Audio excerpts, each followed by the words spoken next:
बिहार में अब 215 जातियों के आधार पर जाति आधारित गणना होगी।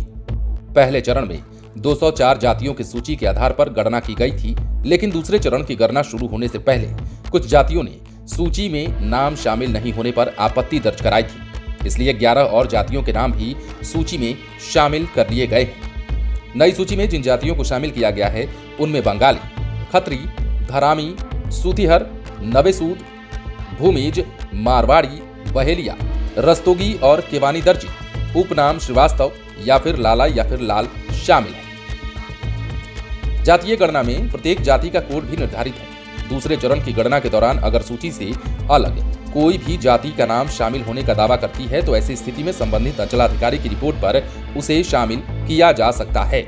इसलिए नई सूची के 216 नंबर कॉलम में अन्य जातियां अंकित की गई हैं। दरअसल जाति आधारित गणना के दूसरे चरण में दूसरे प्रदेश में नौकरी और व्यवसाय करने वाले लोगों की भी जानकारी इकट्ठा की जाएगी। पहले चरण में जिन लोगों ने प्रदेश में अलग अलग जगहों पर नाम दर्ज करा रखा है, दूसरे चरण में ऐसे सभी लोग पकड़ में आ जाएंगे।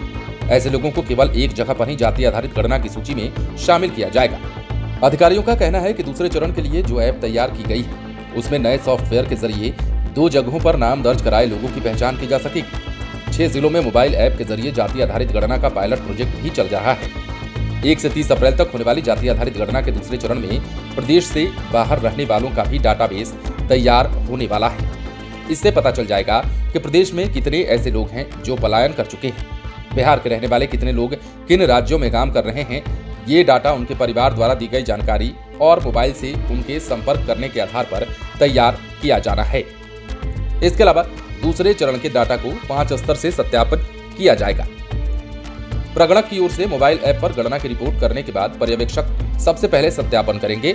इसके बाद डाटा को वीडियो देखेंगे, यानी कि प्रखंड विकास पदाधिकारी को इसे सुपुर्द किया जाएगा, जिसके बाद अनुमंडल पदाधिकारी सत्यापन करेंगे। फिर डीएम स्तर से भी सत्यापित कर डाटा को सामान्य प्रशासन विभाग को भेजा जाएगा। सामान्य प्रशासन विभाग के स्तर से डाटा को जारी कर दिया जाएगा, जिसके बाद ये संपन्न हो जाएगा। अब ऐसे में सबसे खास बात इस वीडियो में हमने आपको ये बताना चाहा कि बिहार में जो दूसरे चरण की जाति आधारित गणना की शुरुआत होने जा रही है उसमें 11 जातियों के नाम और भी शामिल किए गए हैं। यानी कि जैसा कि हमने वीडियो की शुरुआत में आपको बताया, पहले 204 जातियों की सूची के आधार पर ही गणना की गई थी। पहले चरण की हम बात कर रहे हैं, लेकिन अब चूंकि दूसरे चरण की शुरुआत होने वाली है तो कुछ जातियों ने आपत्ति दर्ज कराई थी कि हमें भी उसमें शामिल किया जाए, हमें भी सूचीबद्ध किया जाए। तो ऐसे में 11 जातियों के और जुड़ जाने के बाद अब 204 से ये संख्या बढ़कर 215 हो चुका है। अब दूसरे चरण में 215 जातियों की गणना होने वाली है। बने रहे लाइव सिटीज के साथ। यदि अब तक आपने हमारे चैनल को सब्सक्राइब नहीं किया है तो सब्सक्राइब कर लीजिए।